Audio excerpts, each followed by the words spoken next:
신도였습니다. 그럼에도 불구하고 유대 총독으로 12년을 봉직했던 사람이었습니다.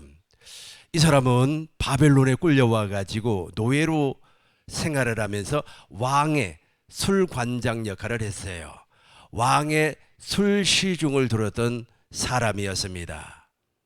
느헤미야 2장 1절을 보겠습니다.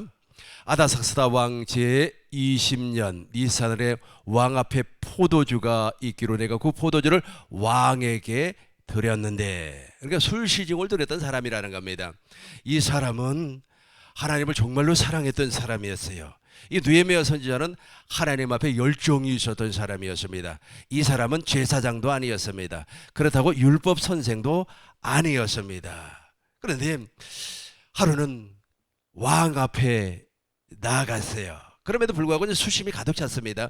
왕이 그것을 알아보았습니다. 아다사스 왕이라고 하는 저 사람은 어떤 사람이냐 하면 페르시아 왕이에요. 페르시아 왕 아다사스다, 저 사람이 이제 술 시중을 두는 느헤미야의 얼굴을 보니까 수심이 가득했어요. 그러니까 이제 왜 수심이 가득하냐라고 물어보았습니다. 그럼에도 불구하고 왕에게 함부로 말을 못합니다. 왜냐하면 왕의 시중을 들었던 사람은 노예 아닙니까, 그죠? 종 아닙니까? 근데 왕 앞에서 함부로, 왕이 허락도 아니었는데 뭐 그냥 이야기를 하면 큰일 나버리는 거예요. 왕 한마디에 목숨이 떨어질 수도 있어요. 그래서 반대로 또 상을 받을 수도 있고 벌을 받을 수도 있는 것이 바로 그 저 자리 아닙니까? 그런데 이제 왕 앞에 이제 나가니까, 이전에는 내가, 밑에 부분 한번 읽어보겠습니다. 이전에는 내가 왕 앞에서 수심이 없었더니, 그죠? 그랬는데 이제 수심이 2절부터 보겠어요. 2절, 왕이 내게 이르시되 내가 병이었거늘 어찌하여 얼굴에 수심이 있느냐. 수심이 가득했어요. 그 수심이 가득한 이유가 무엇이었습니까? 바로 예루살렘 성을 건축을 해야 되는데, 하나님 성전을 건축을 해야 되는데 어떻게 해야 될지를 모른단 말이에요. 에스라라고 하는 사람은 12년 전에 이미 이스라엘로 돌아왔습니다. 가나안 땅으로 돌아와 가지고 지금 예루살렘 성전을 건축을 하기 위해서 준비를 하고 있었습니다. 그럼에도 불구하고 건축을 할 수가 없어요. 왜냐하면 그것을 건축을 하려면, 예루살렘 성과 하나님의 성전을 건축을 하려면 저 사람의 승인이 떨어져야 돼요. 조서가 있어야 되는 거야. 조서가 있어야 되는데 그 조서가 없다 보니까 성전을 건축을 할 수가 없었다. 예루살렘 성을 건축을 할 수가 없었다라는 겁니다. 그런데 수심이 가득하니까 이렇게 됐어요. 그때 내가 크게 두려워요. 그죠? 왕 앞에서 함부로 말을 할 수가 없습니다. 종은, 노예는 그 나라 법이 그래요. 옛날 고대 시대의 법이 그렇습니다. 계속해서 3절 보겠습니다. 왕께 대답하되 왕이여 만세수를 하옵소서. 그죠? 만세수를 하옵소서. 그러면서 이제 이야기를 하는 겁니다. 우리 조상들의 묘실이, 우리 조상들의 모든 집들이 다 황폐하게 되어버렸습니다. 우리를 정말로 다시 예루살렘으로 보내주셔가지고 가나안 땅으로 보내주어서 예루살렘 성곽을 수축을 하고 하나님의 성전을 건축을 하게 해주세요 라고 부탁을 해요. 그러고 나서 이제 조서를 받아요. 이 조서를 받는 것으로 끝나는 것이 아니라 이제 느헤미야가 유대 총독이 되는 겁니다. 아주 종이 있잖아요. 노예가 한순간에 이제 총독이 돼요. 이 모든 것이 다 하나님의 은혜입니다. 하나님의 은혜로 말미암아 아주 이제 유대의 총독이 되었어요. 그 조서를 가지고 왔습니다. 그러고 나서 이제 하나님의 성전을 수축을 하는 거야. 하나님의 성곽을 수축을 하고 하나님의 성전을 건축을 하는 겁니다. 그 성전이 바로 스룹바벨 성전입니다. 그 스룹바벨 성전을 재건축을 하는데, 그 재건축을 할 때 누구와 협력을 해서 재건축을 하느냐 하면 학자 이스라는 율법 학자였어요. 율법을 해석하는 사람이었습니다. 요즘식으로 이야기하면 아마 대학교 교수 정도 된 것 같습니다. 그리고 이 사람은 제사장이었어요. 그럼에도 불구하고 느헤미야는 아무 직분이 없어요. 그런데 하나님의 은혜로 말미암아 아닥사스다 왕, 페르시아 왕이 유대 총독으로 임명을 해버렸어요. 그러니까 하루아침에 종이 아주 총독이 돼버렸습니다. 엄청난 위치까지 올라가 버렸죠. 그렇게 해가지고 이제 하루 예루살렘 성전을 건축을 하는데, 재건을 하는데, 예루살렘 성전을 예루살렘 성전과 예루살렘 성을 건축을 하는데, 어디에서부터 하냐면 그 무너진 성을 막 수축을 하는 거예요. 돌이 다 무너져 버렸기 때문에. 그래서 그 무너져 버린 그것이 말이야 여우들의 굴이 돼 버렸고 들깨들의 소굴이 돼 버렸어요. 그걸 다 이제 몰아내고 이제 건축을 하기 시작을 합니다. 그러면서 이제 이스라엘 백성들에게 두 가지를 선포를 해요. 첫 번째가 뭐냐면, 우리가 이렇게 쫄딱 망해가지고 어디로 끌려갔습니까? 바벨론으로 끌려가서 엄청난 고생을 했는데 그 이유가 바로 율법을 지키지 아니했기 때문에 그렇다. 그래 가지고 이제 우리는 철저하게 율법을 지키는 사람이 돼야 된다라고 하나님 앞에, 그리고 이스라엘 백성들 앞에 선포를 하는 거예요. 설교를 하는 겁니다. 느헤미야 13장 15절부터 보겠습니다. 그때에 내가 본즉 유대에서 어떤 사람이 안식일에 솜틀을, 그러니까 안식일에는 일을 하지 말라는 거예요. 율법을 지키라는 겁니다. 15절 16절 보겠습니다. 16절 또 두로 사람이 예루살렘에 살며 물고기와 물건을 가져다가, 각양 물건을 가져다가 안식일에 예루살렘에서도 유다 자손들에게 팔기로, 장사하지 말라는 거예요. 그러니까 율법을 준수하라라고 하는 것이 첫 번째 느헤미야 선지자가 선포한 메시지였고, 두 번째 메시지는 무엇이냐면, 우리가 하나님의 율법을 지키지 아니하기 때문에 우리가 완전히 패망하여서 망해서 바벨론으로 포로로 끌려가서 이 고생을 한 거 아니냐라고 하면서 다시 한번 우리 언약을 지키자, 언약을 회복하자, 그렇게 말씀을 선포를 합니다. 메시지를 전달을 하는 겁니다. 느헤미야 9장 7절 보겠습니다. 느헤미야 9장 7절 주는 하나님 여호와시라 옛적에 아브라함을 택하시고, 그러니까 지금 느헤미야 9장의 전체적인 내용이 무엇이냐면, 아브라함에서부터 시작을 해가지고 지금 우리가 바벨론의 포로로 잡혀갔던 그 내용을 쭉 설명을 해요. 설명을 하면서 우리가 아브라함과 이삭과 야곱의 언약을 파기했다. 특별히 에레미야 선지자가 선포했던 새 언약을 우리가 파기했다. 우리 하나님께서 우리의 남편이 되기를 원했지만은 우리는 그의 하나님의 아내가 되기를 거부했다라고 하는 것을 지금 말씀을 드리는 겁니다. 한번 읽어보겠습니다. 7절 8절 동시에 읽습니다.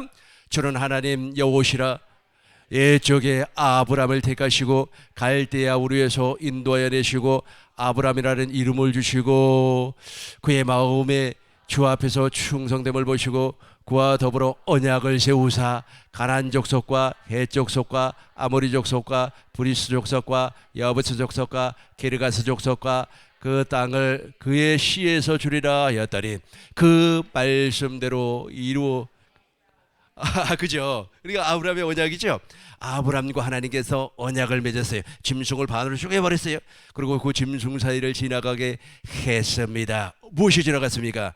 타는 햇불과 연기가 지나갔습니다. 하나님께서 생명을 걸어서 맹세를 해버렸어요. 그럼에도 불구하고 지금 누가 저 언약을 믿지를 못해버렸습니까? 누가 파기를 해버렸습니까? 이스라엘 백성들이 파기를 해버렸어요. 두 번째, 하나님께서 또 할례 언약을 맺습니다. 할례 언약을 맺음으로 말미암아 이삭이 태어났단 말이에요. 이 엄청난 언약을 우리는 끝까지 지켜야 되는데 우리가 이 언약을 지키지 못하기 때문에 지금 이렇게 순환을 받고 있다라고 지금 메시지를 전달하는 겁니다. 누가 지금 전달하죠? 에스라와 느헤미야가. 7절 보겠습니다. 7절 우리 다시 한 번 더 보겠어요. 주는 하나님 여호와시라 옛적에 누구를 택하시고 아브라함을 택하시고. 그러니까 우리가 아브라함의 언약을 잃어버렸다는 거예요. 아브라함의 언약과 이삭의 언약과 야곱의 언약, 특별히 야곱의 언약을 이스라엘이라고 하는데 이스라엘과 맺었던 두 번째 언약은 맥락이 같은 내용이에요. 생명도 같은 생명이고 그리고 새 언약도 동일하게 같은 맥락을 가지고 있습니다. 근데 그걸 버렸다는 거예요. 그걸 지키지 아니했다는 거예요. 약속을 버렸다는 겁니다. 우리 하나님께서 약속을 믿지 아니한 사람, 약속을 버리는 사람을 제일로 싫어합니다. 21절 보겠어요. 21절 40년 동안 저기서 어디에서 했습니까? 40년 동안 광야에서 엄청나게 고생을 했어요. 그럼에도 불구하고 우리 하나님이 은혜를 주었어요. 22절 보겠습니다. 또 나라들과 족속들을 그들에게서 각각 나누어 주시며 그들이 시온 땅 곧 헤스본의 왕과 왕의 땅과 바산 왕 옥의 땅을 차지하였더니, 이게 바로 모압 지역에서 우리 하나님께서 저 헤스본 옥 저 왕을 다 진멸을 시켜버리고 저 모압 평지를 완전히 차지하는 겁니다. 그러고 나서 모압에서 두 번째 언약을 선포를 해요. 이 언약을 우리가 지키지 않았기 때문에 이 모양 이 꼴이 됐다라고 하는 것을 이제 주장을 하는 겁니다. 전파를 하는 겁니다. 메시지를 전달을 하는 겁니다. 그러고 나서 이제 하나님의 성전을 건축을 해요. 근데 하나님의 성전을 건축을 하는데 예루살렘 성을 또 수축을 하는데 방해하는 방해꾼이 나타났습니다. 이 방해꾼이 어떤 사람인가 보시자고요. 느헤미야 4장 1절부터 보겠습니다. 이 사람들이 방해꾼이에요. 산발락이, 이 사람이 도대체 어떤 사람인가? 저 사람은 호론 사람이라고 그래요. 저 호론 사람이라고 하는 저 사람이 어떤 사람이냐 하면, 저 사람의 아버지는 아수르 사람이고 엄마는 사마리아 사람이에요. 북이스라엘 사람. 저 두 사람이 결혼을 해가지고 혼인을 해서 난 이세가 바로 산발락이라고 하는 사람입니다. 저 산발락이라고 하는 사람은 어느 정도 지위가 있었던 사람이에요. 그리고 저 산발락의 몸종이 누구였었냐 하면 도비야예요. 한번 읽어보겠습니다.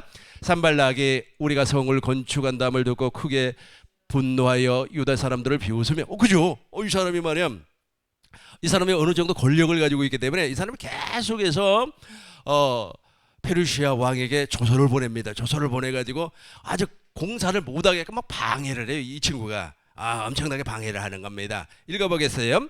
산발락이 우리가 성을 건축한다 함을 듣고 크게 분노하여 유대 사람들을 비웃으며, 2절 보겠습니다. 자기 형제들과 사마리아 군대 앞에서 일러 말하되 이 미약한 유대 사람들이 하는 일이 무엇인가 스스로 견고하게 하려는가? 제사를 드리려는가? 하루에 일을 마치려는가? 불탄 돌을 흙더미에서 다시 일으키려는가? 조롱한단 말이에요. 그러니까 하나님의 성전을 재건축하라고 예루살렘 성을 수축을 하려고 하니까 니네들이 무엇을 그래? 라고 하면서 조롱을 하는 거예요. 조롱을 하는 거예요. 계속해서 3절 보겠어요. 3절. 암몬 사람 도비야, 이 사람이 이 두 사람이 문제예요. 암몬 사람 도비야는 곁에 있다가 이르되 그들이 건축하는 돌 성벽은 여우가 올라가도 곧 무너지리라 하더라. 이 얼마나 비웃습니까? 지금 조롱을 하는 거예요. 성전 건축을 하니까. 성전 건축을 하니까 엄청나게 조롱을. 21절 보겠어요. 쭉 내려와서 21절 보겠어요. 그때 내가 또 백성에게 말하기를 사람마다 그 종자와 함께 예루살렘 안에서 잘지니 밤에는 우리를 위하여 파수하겠고 낮에는 일하리라 하고, 그럼에도 불구하고 어떻게 해요? 니네들이 아무리 조롱을 해봐라 우리는 성전을 건축하겠다. 21절 봐요. 21절. 성전 건축하겠다. 우리가 이같이 공사하는데 무리의 절반은 동틀 때부터 별이 나기까지 창을 잡으며, 그러니까 방해꾼들의 방해를 방어함과 동시에 성전을 건축을 하는 겁니다. 이제 오늘의 말씀의 핵심적인 주제는 뭐냐면 산발락과 도비예요. 저 사람이 어떤 사람인가를 내가 설명하려고 그럽니다. 느헤미야는 하나님 앞에 엄청난 은혜를 받아서 성전 건축을 하라는 명을 받았습니다. 그리고 유대의 총독이 되어서 12년 동안 봉직을 했어요. 이것은 다 복 아닙니까? 그런데 오늘날도 우리가 하나님의 성전이 되어서 하나님 앞에 날마다 순간마다 영광을 돌리려고 하니까 성전 안에 주님이 보호자 삼고 와서 왕 대신 예수님이 우리에게 나타나려고 하니까 저 산발락과 도비야와 같은 저 친구들이 말이야 방해를 하는 겁니다. 저 녀석들이 무려 49년을 방해를 하는 거예요. 엄청나게 방해합니다. 방해꾼이에요. 방해꾼 회방꾼이에요. 회방꾼. 우리가 하나님의 말씀을 듣습니다. 우리가 정말로 다른 거 듣는 게 아니에요. 진짜 복음을 듣는 겁니다. 진짜 복음을 듣는데 어떤 복음인가 한번 보시자고요. 고린도후서 3장 18절. 이것이 바로 복음의 얘기에 우리가 다 수건을 벗은 얼굴로 이제 그리스도의 형상으로 변화가 되는 복음이에요. 변화가 되는 복음이 무엇인가 보시자고 4장 보겠습니다. 4장 6절 보겠습니다. 4장 6절 어두운데 빛이 빛이라 말씀하셨던 그 하나님께서 예수 그리스도의 얼굴에 있는 하나님의 영광을 아는 빛을 우리 마음에 비추었느니라. 그러니까 이게 복음이란 말이야. 이 복음이 우리 마음에 딱 들어와서 우리가 복음을 믿으면 하나님의 빛이 우리 마음속에 들어와서 우리 마음의 할례, 그리스도의 할례가 이루어져서 물과 성령으로 거듭난단 말이에요. 그런데 방해꾼이죠. 같은 고린도 후서예요. 방해꾼이 어떤 녀석인가 보자고요. 저 녀석이 바로 산발락과 도비야의 도비야. 산발락과 도비야. 저 녀석이 우리가 하나님의 성전되는 것을 방해한단 말이에요. 회방꾼이란 말이에요. 우리 주위에 저 회방꾼들이 있어요. 저 회방꾼들하고는 가까이 하지 아니하는 게 좋을 것 같습니다. 빛이 못 들어오게끔 회방을 한단 말이에요. 같은 고린도 후서예요. 11장 4절을 보겠어요. 11장 4절. 만일 누가 가서 우리가 전파하지 아니한 다른 예수를 전파하거나 혹은 너희가 받지 아니한 다른 영을 받게 하거나 혹은 너희가 받지 아니한 다른 복음을 받게 할 때에 너희가 그러니까 다른 복음을 전파하는 자들이 있어요. 이게 회방꾼이에요. 저 회방꾼들은 우리는 어떤 예수를 믿는다 그랬어요? 아브라함의 하나님, 이삭의 하나님, 야곱의 하나님 그 예수님을 믿는 거예요. 그 예수님이 하나님의 뜻을 이루어줬다니까요. 그러니까 하나님의 뜻을 십자가에서 이루어 주었고 또 하나님의 뜻을 나에게 이루어줘요. 그분을 믿는 거예요. 그런데 다른 예수가 있어요. 다른 예수.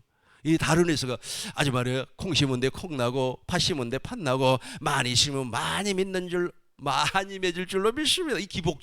이 기복주의가 마치 예수 믿는 것으로 착각을 시켜버려요. 또 성공주의가 있습니다. 아주 말이야 우리가 성공만 하면 돼. 아주 우리가 성공하고 부자가 되면 돼. 여러분 부자하고 이제 권력을 잡은 자하고 권력과 부자인과 동시에 권력을 잡아버리면 그 사람을 당해낼 사람이 없습니다. 당해낼 사람이 없어요. 그래서 권력을 갖든지 아니면 부자가 되든지 둘 중에 하나를 해야 돼요. 옛날에 있지 않습니까? 우리 현대그룹의 창업주 정주영 선생님이 엄청난 부를 가지고 있었어요. 근데 그분이 이제 권력을 잡으려고 했습니다. 그랬더니 권력을 잡지 못하게끔 어떤 대통령이 이렇게 막아버렸어요. 그러니까 부와 권력을 동시에 가져버리면 불행해요. 그 사람도 불행하고 다른 사람도 불행해지는 겁니다. 왜냐하면 이 두 개를 다 가지고 있으면은 어떤 사람의 말도 듣지 아니하기 때문에 그렇습니다. 똑같아요. 이 다른 예수를 받아들여 버리면 진짜 예수를 안 받아들이려고 해요. 그러니까 이렇게 되는 거예요. 어떤 사람이 가방을 들고 다니는데 그 샤넬이라고 얘기해봐요. 그 짝퉁이란 말이에요. 그 짝퉁을 막 들고 다니면서 와 내가 이거 300만 원짜리라고 막 자기는 지금까지 한 번도 있잖아요. 정품을 진품을 들어본 적이 없어요. 이 짝퉁만 들고 다니다 보니까 이 짝퉁이 오히려 있잖아요. 진품보다도 더 멋있어. 아름다워 보여. 그러니까 이제 진짜를 갖다 줬어요. 진짜를 갖다 주니까 와, 나 진짜 이거 진짜가 가짜처럼 보여버리는 거예요. 가짜가 진짜처럼 보여버려. 이해가 됩니까? 그게 바로 다른 예수예요. 이 다른 예수를 믿는 사람을 우리는 보편적으로 율법주의자다, 기복주의자다, 성공주의자다, 그리고 심리학을 통하여서 말하는 사람이다. 이런 다른 복음을 중거하는 사람들이 있어요. 이 다른 예수를 중거하는 사람은 여기에 확 잡혀버리면 진짜 복음이 들려오지 않습니다. 그 사람을 어떤 사람이라고요? 하나님의 성전을 건축하는 회방꾼이라니까요. 회방꾼들이 많아요. 회방꾼이 엄청나게 많습니다. 그 이야기하니까 생각이 나는데요.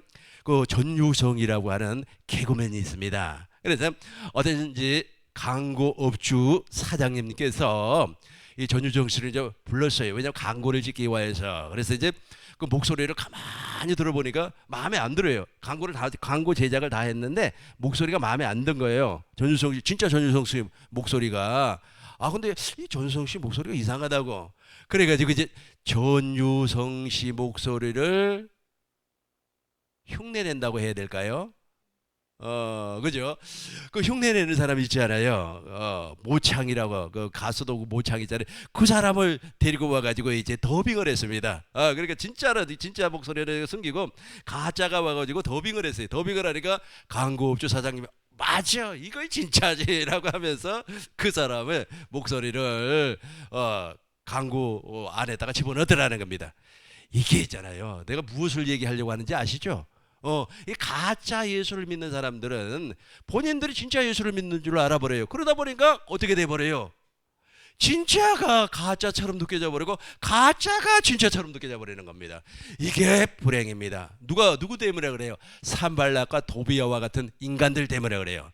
이 산발락과 도비아가 말이야 하나님의 성전을 건축하는데 예루살렘 성전을 수축하는데 방해꾼이에요. 해방꾼이었어요. 이 해방꾼들이 무슨 예수를 다른 예수를 전파를 해버렸어요. 한번 더 읽어보겠어요. 다른 예수를 전파하거나 다른 예수를 전파하거나 혹은 너희가 받지 아니한 다른 영을 받게 하거나 혹은 너희가 받지 아니한 다른 복음을 받게 할 때 너희가 잘 용납한다는 거예요. 그러니까 저걸 막 받아들여요. 귀가 아주 막 즐겁거든요. 여러분 성경을 있잖아요. 철학적으로 해석하면 얼마나 귀가 좋은지 몰라요. 예를 들어서 철학적으로 한번 해석을 해볼게요.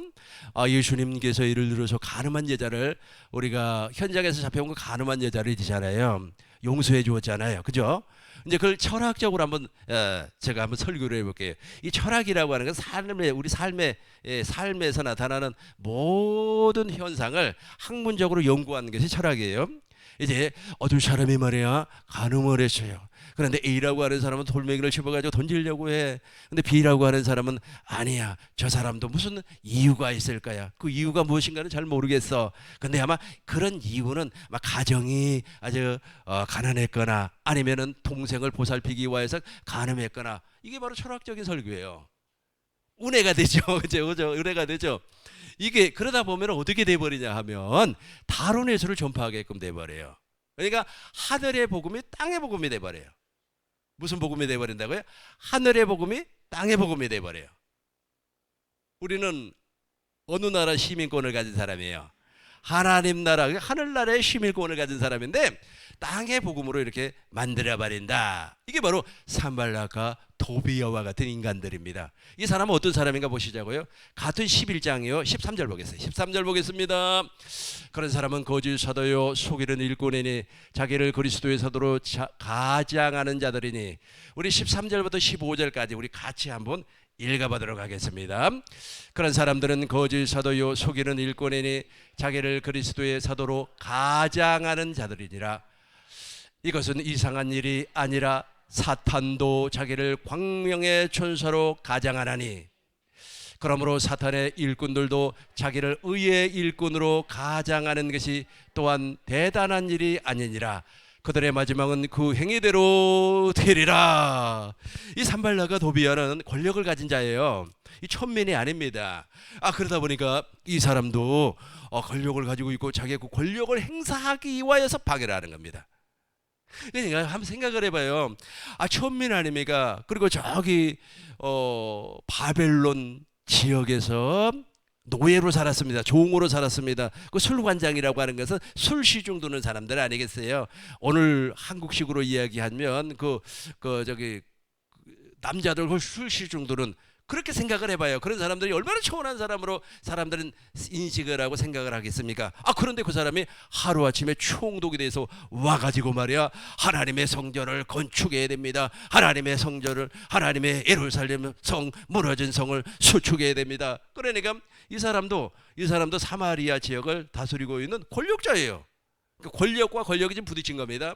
그러니까 이 사람은 그것을 못하게끔 방해를 하기 시작을 하는 거예요. 하나님의 성전을 건축하지 못하게끔 방해를 하기 시작을 하는 겁니다. 오늘날도 하나님의 말씀을 순수하게 전하지 아니하고 누룩을 섞어버려요. 누룩을 섞어버린다는 말이 무엇입니까? 아까 제가 말씀드린 것처럼 이 삶의 철학을 아니면 심리학을 아니면 성공주의를 섞어버려요. 굳이 있잖아요. 설교 시간에 바르트가 이렇게 말씀을 했습니다. 아니면 어떤 사람이 이렇게 말을 했습니다. 그런 사람 얘기를 무엇이라고 예수님의 말씀보다도 하나님의 생명보다도 위에다가 올리거나 아니면 동일시해서 되겠습니까? 그죠? 그 사람들은 죽어서 다 지금 아주 무덤에 있는 사람들인데 아주 폴 포터라고 하는 사람은 이렇게 말을 했습니다. 이런 식으로 말이야. 그게 바로 산발락과 도비아라는 얘기예요. 이 산발락과 도비아의 저 사람들이 뭐 계속해서 하나님의 성전이 내 안에서 이루어지지 아니하게끔, 하나님의 성전이 내 안에 건축되지 아니하게끔 회방을 놔버린다니까. 회방 논다고 하니까 말이야, 물리적으로 한다는 말이 아니에요. 물리적으로, 이 친구들도 물리적으로 회방 놓은 사람들이 아니에요. 조서를 보내, 조서를. 그래가지고 계속 반박을 보내는 겁니다. 그 페르시아 왕에게 편지를 보내가지고, 아니 이 사람들이 말이야 성전을 건축한다는데 이 사람들이 성전 건축하면 되겠습니까? 반박, 그래 반박. 이해가 되죠? 이해가 되죠? 그렇게 한단 말이에요. 그렇게 해요. 좀 더 쉽게 한번 설명을 해보겠습니다. 어떤 사람이 반장선거에 나갔어요. 초등학생이 반장선거를 나갔는데 반장이 될까 말까 그래요. 그래도 불구하고 됐는데 이제 반장에서 떨어진 친구가 이제 막 친구들에게 편지를 보내는 거예요. 막 편지를 보내가지고, 저 친구는 반장 자격이 없어. 어제 말이야 지우개 빌려달라고 그래서 지우개도 안 빌려줬어. 어떻게 반장이 지우개도 안 빌려주니? 라고 하면서 막 편지를 썼어요. 그러면은 그 반장이 말이야 1년 동안, 요즘 반장 몇 개월 하나요? 6개월이라고 가정해봐요. 아니 한 학기 동안 반장 노릇을 해먹겠어요? 반장 노릇이 되냐고. 그런 것처럼 저 친구들이 바로 회방을 놔버리는 겁니다. 똑같아요. 영적인 세계도 똑같습니다. 우리가 하나님의 생명으로 천국 복음을 드렸습니다. 이제 회개하라, 천국이 가까웠느니라. 우리 주님이 말씀했죠. 마태복음 4장 17절에서 그렇게 말씀을 하고, 이제 우리 손 닿는 곳에 예수님이 왔어요. 우리는 그분 안으로 들어가면 하나님의 나라가 되고, 이제는 진리 안에서 진리의 법으로 살 수 있는 조류의 기회가 왔어요. 그런데 이 회방꾼들이 와가지고 무엇이라고 얘기하냐면, 아이고 그게 다가 아니요. 아이고 참 답답한 사람들. 그 회방꾼들에게 미혹을 당해가지고, 우리 그 세미나를 떠나는 사람, 우리 교회를 떠나는 사람을 내가 많이 봤어요. 여기 있는 사람 다 빼고 없는 사람들 가운데서 외방꾼들에게 미혹을 당하네. 근데 그 사람들은 어떤 사람이라고요? 15절 다시 보겠어요. 읽습니다. 그러므로 사단의 활동, 우리 같이 한번 읽어봐요. 그러므로 사단의 일꾼들도 자기를 의의 일꾼으로 가장하는 것이 또한 대단한 일이 아니라, 가장을 시켜버려. 가장을 자기가 뭐 알지도 못해, 자기가 막 잘난 척하고 많이 아는 것 같아. 그리고 1대1로 만나서 대화를 해보니까 완전히 복음에 대해서는 깡통이에요. 복음에 대해서 아무것도 몰라요. 근데 다 아는 것처럼. 어떤 사람이라고요? 산발락과 도비아와 같은 사람. 성전은 어떻게 건축이 되는가 보시자고요. 이제 저 친구들을 우리가 멀리 해야 되겠고, 특별히 미혹에 넘어가지 아니해야만 합니다. 에베소서 2장 20절부터 보겠습니다. 너희는 사도들과 선지자들을 터 위에 세우심을 입은 자라. 다시 한번 읽어보겠습니다. 너희는 사도들과 선지자들의 터 위에, 저 사람들이 무엇을 전파했는지 아시죠? 저 사람들이 바로 복음을 전파를 했어요. 예수님을 전파를 했는데, 어떤 예수님? 하나님의 약속을 나에게 이루어 주실 그 예수님을 전파를 했다는 겁니다. 축복받는 예수님 말고 우리 어머니처럼 말해 부흥회만 하면 매일같이 말해 제일 먼저 손들어요. 뭐 하라고 하면. 그런 부흥회 여러분 아십니까? 근데 요즘은 그런 부흥회 하나 안 하나 모르겠습니다만은, 꼭 부흥회 마지막 날만 되면 말이야, 작정시키고 뭐 하라 그러고. 제가 청년 때 있지 않아요, 부흥회, 우리 교회 부흥회 이제 오신 목사님이 마지막 날 작정을 시키는 겁니다. 막 작정을 시키는데 한 사람도 빼놓지 않고 다 작정을 해야 돼요. 그때 내가 작정을 한번 했는데 50만 원 작정하고 그 갑니라고 혼났네. 아무튼 그게 목적이 돼 버린단 말이에요. 그게 목적이 돼 버려요. 근데 그게 목적이 아니에요. 근데 사도들과 선지자들은 무엇을 전파를 했어요? 작정 헌금시키는 것이 그걸 전파한 거 아니고, 다른 예수 전파하는 거 아니고, 아브람과 이삭과 야곱의 언약을 전파를 했다는 거예요. 그래서 그래서 천국은, 하나님의 나라는 요한 때까지요. 그리고 어떻게 되는 거예요? 이제 침노한단 말이에요. 침노. 그걸 말씀드렸다고요. 그걸 전파라는 거예요. 지금까지 제가 여러분들에게 천국 복음 전파했죠. 그걸 전파했다는 거예요. 누가? 사도들과 선지자들이. 그러니까 그 내용을 듣고, 거기에 그 터 위에 그것을 듣고, 그 말씀을 듣고 그 터 위에 성전이 건축된다는 겁니다. 자, 읽어보겠어요. 22절까지 쭉 동시에 읽어보겠습니다. 너희는 사도들과 선지자들의 터 위에 세우심을 입은 자라. 그리스도 예수께서 친히 모퉁이 21절 구 안에서 건물마다 서로 연결하여 주 안에서 성전이 되어 가고 22절 너희도 성령 안에서 하나님의 거할 초소가 되기 위하여 예수 안에서 함께 지어져 가느니라. 여러분 성전을 왜 건축을 하죠? 구약에는 성전을 건축하는 이유가 있습니다. 여호와의 이름을 두기 위해서, 언약궤를 두기 위해서. 신약에는 우리 안에 왜 성전을 건축을 합니까? 성령의 하나님의 거할 초소가 되기 위해서. 너희는 성령 안에서, 그러니까 이렇게 되는 겁니다. 우리 하나님께서 예수님을 통하여 말씀을 했습니다. 구하라 그리하면 주실 것이요, 찾으라 그리하면 찾을 것이요, 문을 두드리라 그리하면 열릴 것이라. 우리가 성령을 구했습니다. 성령 하나님이 나에게 오셨어요. 나를 진리 안으로, 성경 안으로 이끌림을 받게 해서 성경 안에서 예수님을 보게 한단 말이에요. 예수님을 찾았어요. 그 예수님이 어떤 예수님입니까? 하나님의 약속을 이루어주기 위해서, 하나님의 뜻을 이루어주기 위해서 이 땅에 오신 예수님. 이해가 되죠? 그 예수님을 찾았습니다. 예수님을 찾았다고 하는 것은 예수님 문 안으로 들어갔다는 거예요. 예수님이 양의 문이니까. 예수님 안으로 들어가니까 이제 우리가 예수 그리스도 안에서 성전으로 지어져 버려요. 이제 21절, 20절부터 다시 한번 쭉 읽어보겠어요. 너희는 사도들과 선지자들의 터 위에 세우심을 입은 자라. 그리스도 예수 안에서 친히 모퉁이 돌이 되셨느니라. 예수님을 말해요. 그러니까 그 성전을 건축하는 재료는 무엇입니까? 복음이에요. 성전을 무엇으로 건축을 하죠? 복음으로. 가짜 복음 말고 진짜 복음으로 건축을 했습니다. 21절 그 안에서 건물마다 서로 연결하여 주 안에서 성전되어 가고. 22절 너희도 성령 안에서, 성령 안에, 성령 밖에 아닙니다. 이 진리의 성령이라고 그랬어요. 진리의 성령 안에서 하나님이 거할 처소가 되기 위하여 예수 안에서 함께 무엇이 지어져 가는 거죠? 성전이. 그래서 성전이 완성이 됐어요. 성전이 완성이 되면 내 안에 부활하신 예수님이 자정하셔요. 보좌 삼고 자정하세요. 왕이 앉는 의자를 보좌라 그래요. 왕이 앉지 아니하는 의자는 아무리 좋은 쇼파라고 할지라도 보좌라고 할 수가 없어요. 그러나 비록 나무 의자도 왕이 앉으면 보좌가 되는 거예요. 그래서 예수님이 내 안에 보좌 삼고 앉아 계셔요. 왕이 왕. 그래서 그분이 내 안에서 말씀을 하는 거예요.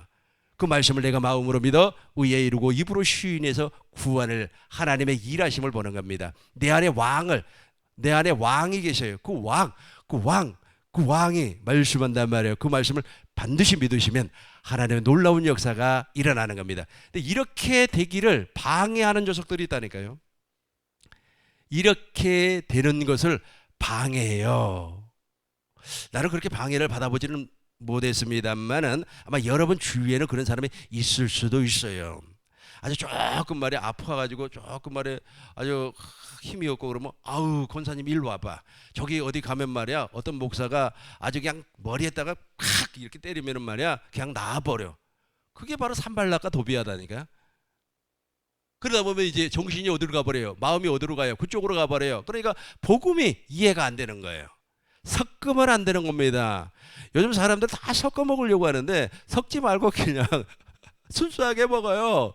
그래 옛날에 제가 강의를 했던 교회 담임 목사님, 제가 옛날에 이제 지금은 이제 코로나 때문에 교회 밖을 못 나가는데 지방에 막 강의도 다니고 그랬단 말이에요. 강의를 세미나를 했던 그 목사님이 과거에 목사가 되기 전에 무엇을 했느냐 하면 고깃집을 했어요. 고깃집을 해서 이제 식사를 하러 갔는데 양념갈비를 내가 먹겠다 그랬더니 목사님 양념갈비 안 먹는 게 좋을 것 같습니다. 그래요. 왜 그래요? 그랬더니 양념갈비 다 섞어버려요. 그랬더니 섞으면 무슨 말인지 몰랐어요. 섞는다는 말을 무슨 말인지 몰랐어요. 근데 그것이 뭐냐면 이제 약간 좀 고기가 싱싱하지 못한가 하고 좀 싱싱한 거, 그리고 또 갈비 말고 갈비 아닌 걸 막 섞어버린다는 거예요. 그래서 양념을 잔뜩 묻혀버리면 모른다는 거예요. 그러니까 되도록 먹지 말고 생갈비를 먹으라 그래요. 그래서 그래요? 생갈비? 그래가지고 알았어요. 생갈비가 맛있구나. 생갈비 이 섞어버린단 말이에요. 또 설교 다 끝나고 그 생갈비 그 양념갈비 그것만 생각나면 안 돼요. 산발락과 도비야를 얘기하기 위해서 그래요. 산발락과 도비야가 계속해서 다른 복음을 계속해서 집어넣어 가지고 섞어놔 버려요. 그러니까 내가 무엇이 만들어지지 않아요? 내 안에 성전이 건축되지 아니하더라는 거예요. 그러나 순수하게 생갈비 먹었더니 성전이 건축됐어요, 안 됐어요? 건축돼 버리죠. 복음을 순수한 복음을 내가 먹으니까. 이해가 되셨죠? 정리하도록 하겠습니다. 도비야, 산발락 이 사람도 권력을 가지고 있었고 느헤미야도 권력을 가지고 있었습니다. 느헤미야는 순수하게 그 권력을 하나님을 위해서 사용했던 거고 이 산발락은 그렇지 아니했습니다. 그런데 이 친구들이 하나님 성전 건축 예루살렘 성곽이 파괴가 됐는데 그걸 순축하는 것을 그걸 이렇게 수축하는 것을 방해를 했어요. 이 방해를 하다 보니까 예루살렘 성전과 하나님의 성전 건축이 아주 늦어졌습니다. 신약에서도 동일해요. 우리가 내 안에 하나님의 성전이 건축이 돼야 되는데 내 안에 하나님의 성전을 건축하지 못하게끔 다른 복음을 증거하는 산발락이 있단 말이에요. 그 녀석이 계속해서 사람을 미혹을 하고 맞니 안 맞니 뭐 성경에는 이렇게 나왔다 내가 볼 때는 이렇다 하면서 그 문자적으로 막 계속해서 하고 어떤 신학자는 이렇게 주장했다 어떤 학자는 이렇게 말을 했다. 그 사람도 다 사람이에요. 성령 하나님은 창조주 하나님입니다. 성령 하나님, 진리의 성령 하나님, 창조주 하나님이 나에게 오셔가지고 성경 안에서 가르쳐준다. 성경 안에서 가르침을 받으니까 내 안에 무엇이 만들어져요? 그래서 성전이 지어지는 겁니다. 성전이 완성되면 그때부터는 허물 자가 없어요. 근데 완성되기 전에 이 산발락과 도비야와 같은 이 아주 그냥 인간들이 말이야 미혹을 하고 꼬시기를 하고 말이야 어디 가면 뭐 어쩐다고 하고 말이야 특별히 있잖아요. 그 주식하는 사람들은 말이야 이 종목에 투자하면 말이야 번다고 하고 그리고 쫄딱 망하는 사람 많잖아요. 여러분 주위에 산발락과 도비야가 있다면 바로 오늘 이 시간 이후부터 쳐내시길 주의 이름으로 축원합니다. 기도합니다. 거룩하신